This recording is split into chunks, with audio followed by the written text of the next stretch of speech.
2012, man. The Champions League final.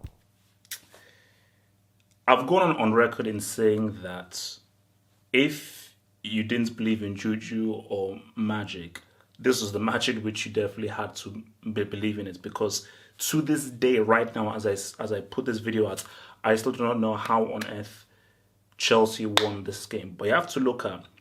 So it's good to know the backstory leading up to this right now. You look at, because remember, look at the two semi-finals. So you had Real Madrid against Bayern Munich in one semi-final, and you had Barcelona against Chelsea in the other one. Now, I think most people were hoping for a Barcelona-Real Madrid final, but I think a lot of people said for sure Barcelona would definitely be in the final. Real Madrid, we never knew, because Bayern Munich were very strong in 2012. But people thought, okay, we could have a classical thing, but people thought it's a foregone conclusion based on just how Chelsea were struggling in the league and how they were even just getting by the Champions League, that they thought it would be too much for them to beat Barcelona. Somehow, in the most craziest of circumstances, they beat Barcelona, and of course, I think it was on penalties where Bayern Munich beat Real Madrid. So you had the final. And this was at the Allianz Arena. This was on Bayern Munich's home turf. This was on their home ground.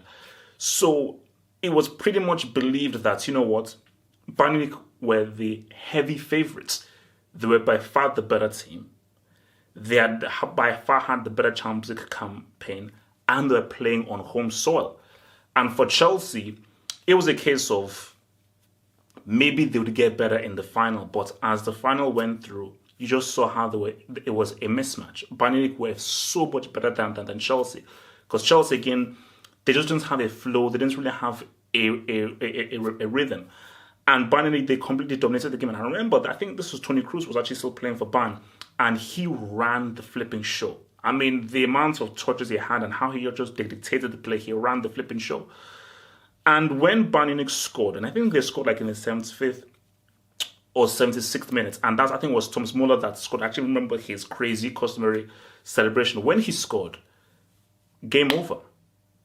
Game over, because Chelsea were literally holding Bayern Munich. They hardly had any attacks of their own.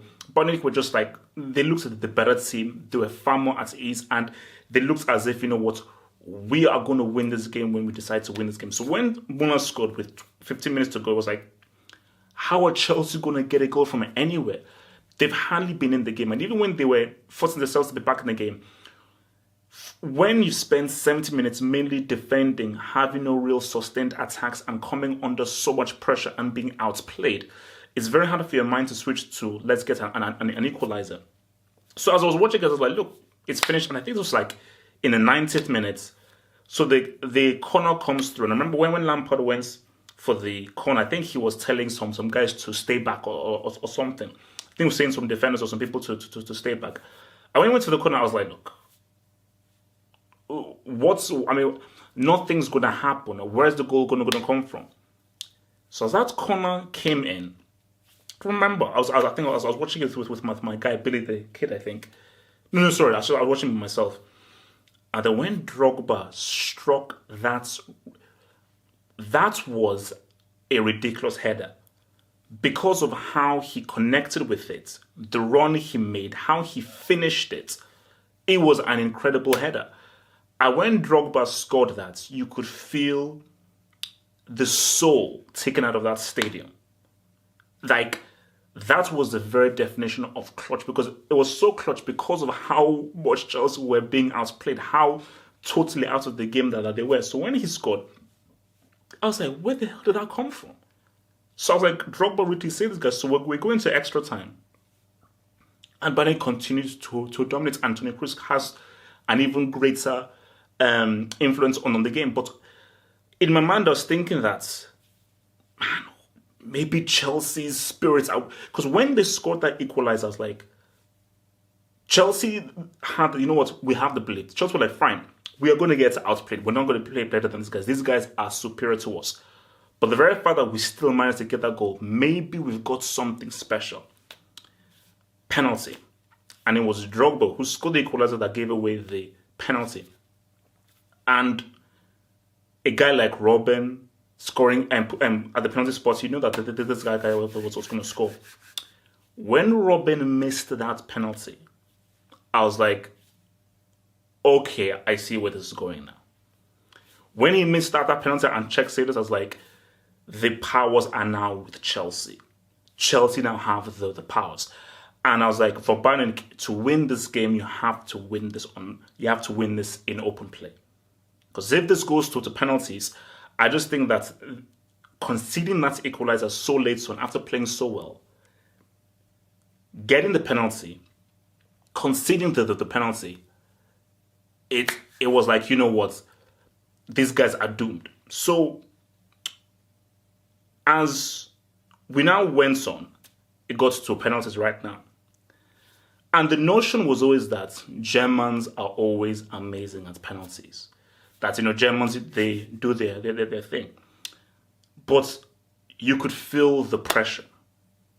I remember Schweinsteiger when he stepped up. Because remember, I believe it was Schweinsteiger who scored the winning penalty against Real Madrid in the semi-final. And when Schweinsteiger stepped up, I could see he was nervous. Because Germans are never, ever nervous. That's because, okay, how many times do Germany have to take penalties on their home ground? The last time I remember was back in 2006 when they played against Argentina, although they won that.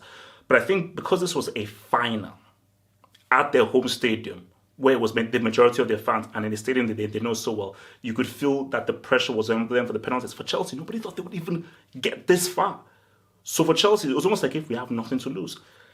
So when Schweinsteiger stepped up, and when he had that stutter, I was like, okay, this is iffy. And then when he missed it, it was like, boom. Like in football or in any sport or anything, you really have that perfect story, that perfect narrative.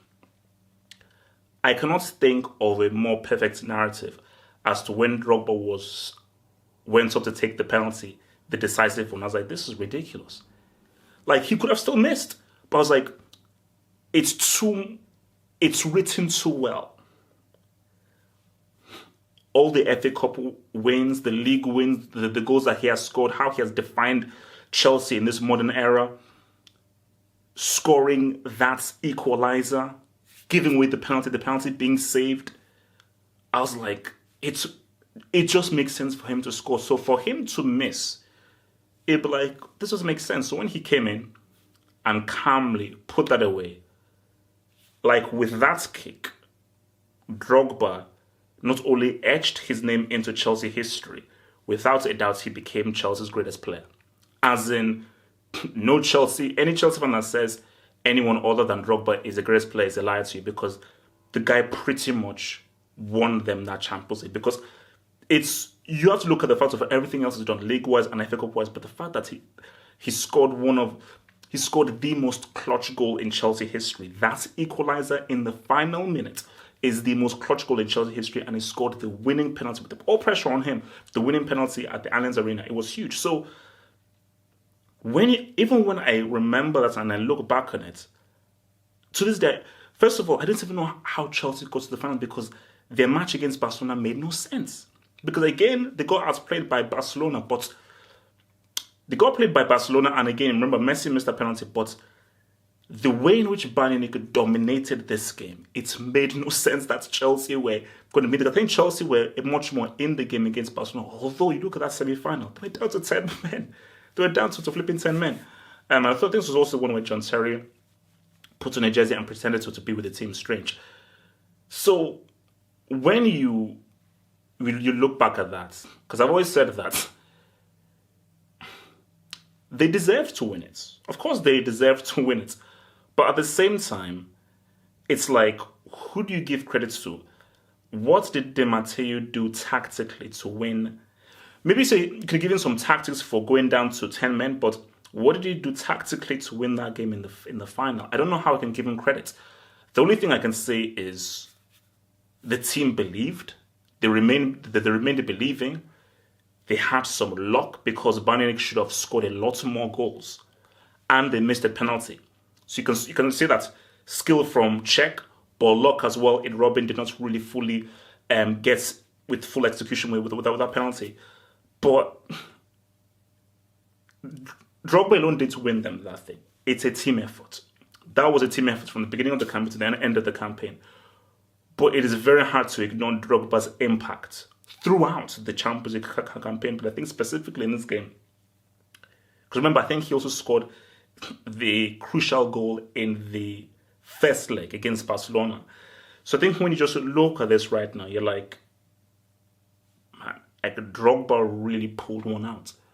So when you look back on it, it's like, when you look at how Real Madrid have won the Champions League titles, Barcelona have won, it's like, this is the one Champions League win that really did not make, that it really was evidence that there is magic. There's evidence that there is magic. There is no other Champions League win that I've seen in history. I don't know of times that I'm not saying, but of all the Champions League wins I've seen, this is the one where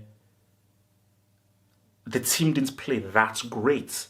And it was literally just perhaps divine intervention or a higher power or something that spurred them on to win it. And it's one of the most incredible Champions League. It is the most fascinating, mind-boggling Champions League win in history, And again, obviously Bayern Munich, they put it right to winning it the next year, but that would have pain, because I remember when they were walking up the steps, I'm like, you're taking the loser's medal in your own stadium. And you have to look at the opposing team win the Champions League in your own stadium. You had the chance to win the Champions League in your own stadium. But for Chelsea, man, it was their first Champions League win, and what a dramatic way to have your first Champions League win.